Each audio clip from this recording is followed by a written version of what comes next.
Salam sejahtera, salam bahagia bagi kita semua. Perkenalkan saya Steven Bernardus de Ruyter, calon guru penggerak Angkatan 8 Kabupaten Jemberana, instansi SD Negeri 2 Batuagung, akan menyampaikan demonstrasi kontekstual, modul 1.4, penerapan segitiga restitusi.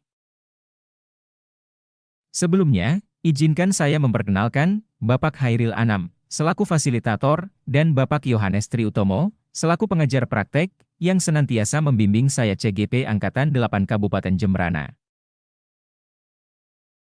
Apa itu segitiga restitusi? Segitiga restitusi adalah proses menciptakan kondisi bagi murid untuk memperbaiki kesalahannya, sehingga terbangun karakter yang lebih kuat ketika kembali pada kelompoknya. Terdapat 3 tahapan dalam menerapkan segitiga restitusi, adapun penjelasannya adalah sebagai berikut. Pertama, menstabilkan identitas. Tahap ini bertujuan untuk mengubah identitas anak dari orang yang gagal karena melakukan kesalahan menjadi orang yang sukses. Membuat kesalahan merupakan bentuk proses pembelajaran bagi anak. Kedua adalah validasi tindakan yang salah. Setiap perilaku yang dilakukan murid bertujuan untuk memenuhi kebutuhan dasarnya. Dengan memahami kebutuhan dasar tersebut, maka kita dapat menemukan cara yang paling efektif untuk memenuhi kebutuhan itu. Ketiga yaitu menanyakan keyakinan. Tahap ini bertujuan membangun kembali memotivasi anak secara intrinsik untuk terbiasa mencari solusi dari permasalahannya, melalui pertanyaan-pertanyaan bermakna, sehingga murid mampu mengaitkan keyakinannya dengan kesalahan yang dilakukan. Kasus pertama. Siswa yang makan saat jam pembelajaran. Pada saat proses pembelajaran berlangsung, salah seorang siswa terlihat asik makan. Secara sembunyi-sembunyi, sebagai seorang guru tentunya harus menyelesaikan masalah ini dengan baik, melalui penerapan segitiga restitusi. Dewo tahu tidak, kenapa hari ini Pak Guru panggil kemari? Ya Pak, mungkin berkaitan dengan saya makan di kelas. Nah, tadi saat Pak Guru menjelaskan, Pak Guru lihat Dewo asik makan sembunyi-sembunyi. Benar? Ya Pak, saya makan roti di kelas. Baik, Dewo. Di sini Pak Guru tidak mencari siapa yang benar, siapa yang salah ya. Tapi Pak Guru juga pernah melakukan kesalahan. Dewo juga pernah melakukan kesalahan. Itu wajar. Semua orang pernah melakukan kesalahan. Tapi di setiap tindakan pasti ada alasannya. Nah, kira-kira apa alasannya? Ya Pak, karena saya lapar. Berarti tadi Dewo makan di kelas karena lapar. Betul yang Dewo bilang, Pak Guru juga kalau lapar pasti Pak Guru makan. Karena sifat dasar manusia ya, kebutuhan dasar manusia ya lapar pasti makan. Tapi Dewo harus ingat di mana, apa, dan waktu yang tepat untuk makan itu. Nah, Dewo masih ingat tidak apa keyakinan kelas kita? Masih. Masih ingat? Nah, jika masih ingat, kira-kira makan di kelas tadi itu sesuai tidak dengan keyakinan kelas? Tidak. Tidak sesuai. Kira-kira keyakinan kelas yang mana? Saling menghormati dan menghargai. Nah, berarti saling menghormati dan menghargai. Dewo yakin tidak kalau kita itu dalam hidup harus saling menghormati dan menghargai? Yakin. Kalau yakin, apa yang bisa Dewo perbuat sekarang untuk memperbaiki permasalahan ini? Maaf Pak, saya tidak akan lagi makan di kelas. Dan saya akan makan setelah istirahat. Oh, terus? Ada lagi? Dan saya akan sebelum sekolah saya akan sarapan. Oh baik, berarti bentuk tanggung jawab Dewo adalah Dewo tidak akan mengulangi lagi makan di kelas ya. Dewo akan makan saat jam istirahat aja. Dan akan selalu sarapan sebelum ke sekolah itu. Nah baik, kalau biar bisa selalu sarapan sebelum sekolah, berarti Dewo harus bangun lebih pagi ya, supaya ada waktu untuk sarapan. Di rumah ada orang tua? Ada. Bisa tidak orang tua disuruh untuk membantu membangunkan Dewo? Bisa? Nah kalau bisa, minta pertolongan sama orang tua suruh bangunkan Dewo ya, supaya Dewo tidak terlambat. Jadi Dewo bisa sarapan dulu baru ke sekolah.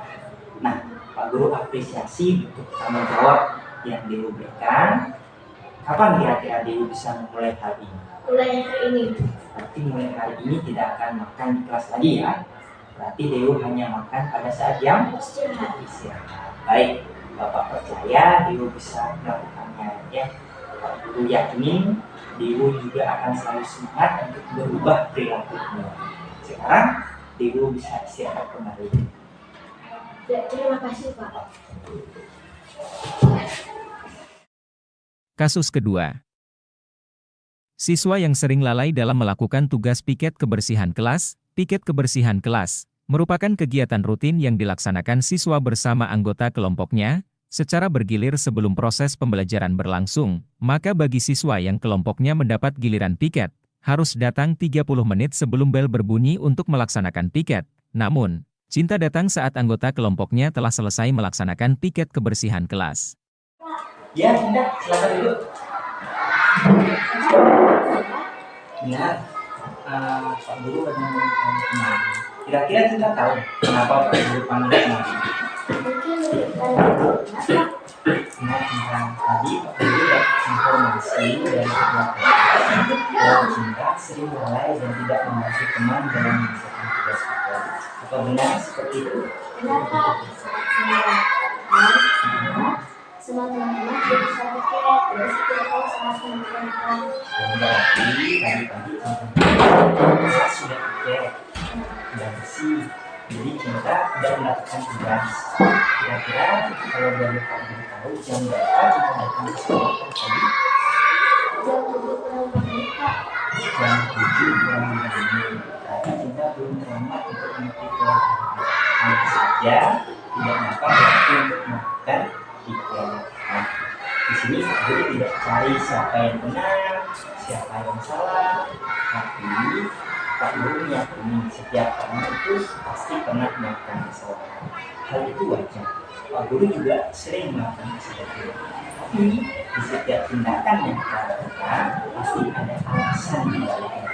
Nah, Guru ingin kenapa kita bisa datang terlambat untuk melakukan Karena saya sering datang kemudian, Pak, setelah kelas, sehingga saya terlambat tidur.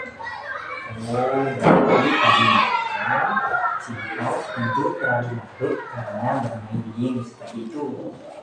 Berarti karena Cinta sering bekerja, akibatnya Cinta bangun terlambat dan tergesa di sekolah sehingga tidak dapat membantu teman untuk menyelesaikan tugas. Benar seperti itu? Kenapa? Nah, kira-kira Cinta masih ingat keyakinan kelas kita? Kenapa?